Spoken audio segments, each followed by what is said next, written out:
What's going on, Exiles? EG here. It's been a while since my last video. 0.4 League has been out for a couple of weeks now, and a lot of you have been wondering whether Trial of Chaos is still profitable for currency farming. Luckily, I've been testing it non-stop this season, and here is exactly what I found. Same setup as always. I started with 144 inscribed ultimatums, and I made sure every single one of them had at least 10 trials. Each ultimatum costs roughly 1 vol orb, which makes it much easier to buy a large bulk at a lower cost. Originally, I was planning to buy them at 1 exalt each, but vol orbs are extremely cheap at the start of the league. I was able to convert 1 exalt into 3 vol orbs. With this conversion, I was able to get 3 ultimatums instead of 1. This method also cut the cost down from 144 to 48 exalts, so my original investment is actually quite generous, especially since we can easily earn it back just by selling a couple of soul cores from the trial. There's also a good reason why we're focusing on 10 trials now. Adorned jewels were recently buffed, and they've become one of the hottest chase items on the market. Even if you get a bad adorned jewel, you can still double corrupt it for a chance to hit the new increased effect of jewel socket passive skills containing corrupted rare jewels, which is far better than using the magic version. The other valuable outcome is maximum energy shield, which is still really strong for anyone stacking energy shields in their build.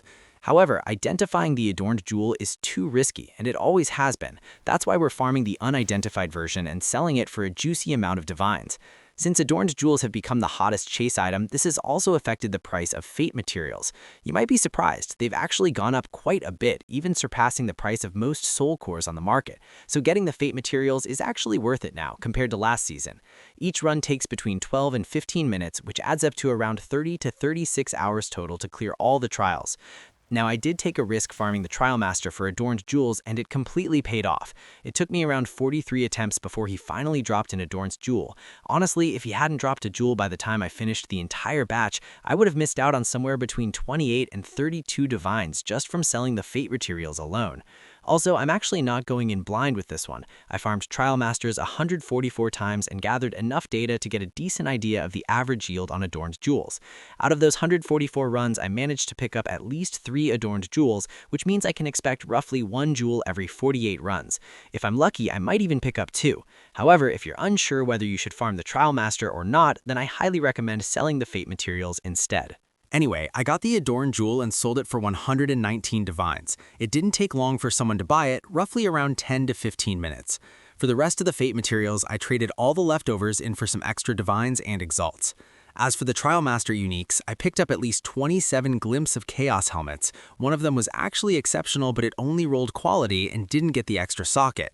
I also picked up around 10 belts, 5 shields, a couple of lineage support gems, and a bunch of random corrupted inscribed ultimatums. Unfortunately, these only rolled exalts, regals, or chaos orbs as extra rewards.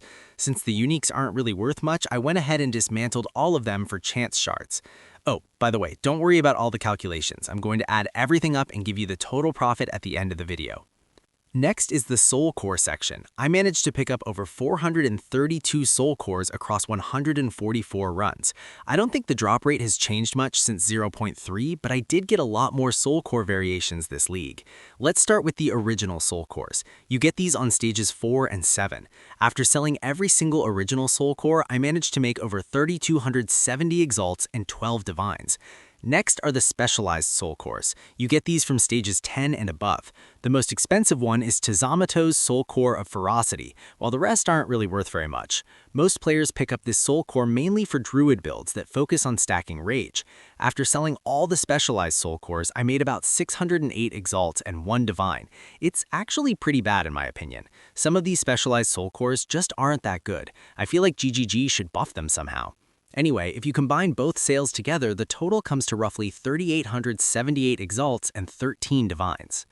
The next category is miscellaneous items. I picked up a decent chunk of random drops. Most of them were uncut skill and spirit gems, runes, a bunch of normal heavy and plate belts, and a few exceptional items that were only worth 1 exalt each. Here's what I sold. A Rune of Agony for 6 exalts, 9 heavy belts for 495 exalts, 2 uncut level 19 skill gems for 2 exalts, 12 uncut level 18 spirit gems for 18 exalts. Overall, we made around 521 exalts, almost entirely thanks to the heavy belt. That item basically carried this entire category. Next are the unique items. We picked up quite a lot of them thanks to the Trialmaster. I dismantled all of them for chance shards. In total, we ended up with 7 chance orbs and 6 leftover shards.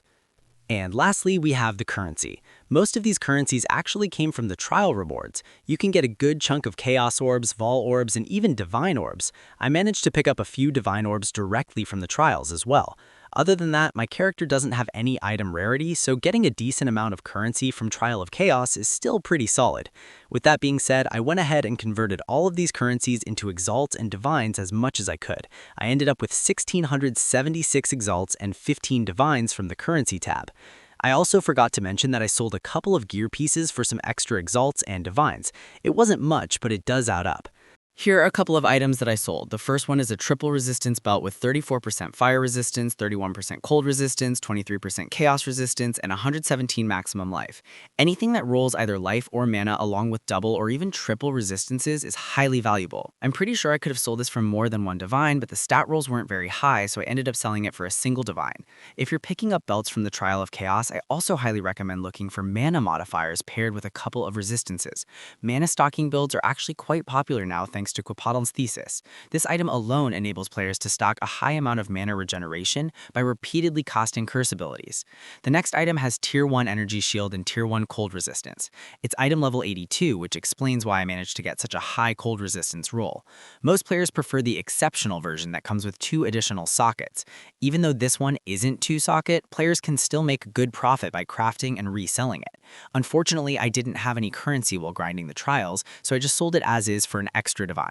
My next item wasn't as lucky. It rolled Tier 1 Maximum Energy Shield and Tier 2 Chaos Resistance. I sold it for 75 Exalts, and I honestly didn't check the price before listing it, and I think it could have gone for more than just 75 Exalts. The next one is a bit worse. It has really nice resistances as well as strong energy shield mods. However, I didn't get a good desecrated mod, so I ended up selling it for a small amount of Exalts. It's still a good pair of boots in my opinion, but it could have been better if I had rolled higher movement speed.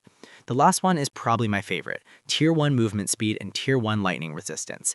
This pair of boots rolled the highest possible lightning resistance. The main reason I sold it for 2 divines is because there were so many similar pairs listed at higher prices. I didn't want to wait too long since those pairs had already been sitting on the market for a couple of days, so I kept the price low. Now, to be fair, my main objectives were farming the soul cores and adorn jewels from the Trial of Chaos. It's definitely nice to pick up a few items that sell for a couple divines and exalts, although I probably would have earned significantly more if I had prioritized evaluating and selling the items I picked up along the way. So in the end, we have roughly 6,348 exalts and 28 divines after converting almost everything into currency. From there, we converted all the exalts into divines, which gave us a total of 42 divines with a couple of exalts left over. And if you remember, we also sold the unidentified adorn jewels for 119 divines. That brings the grand total to 161 divines for roughly 33 hours of gameplay on average. Not bad at all. Anyway, that's all for today's video. I'll see y'all in the next one. Later.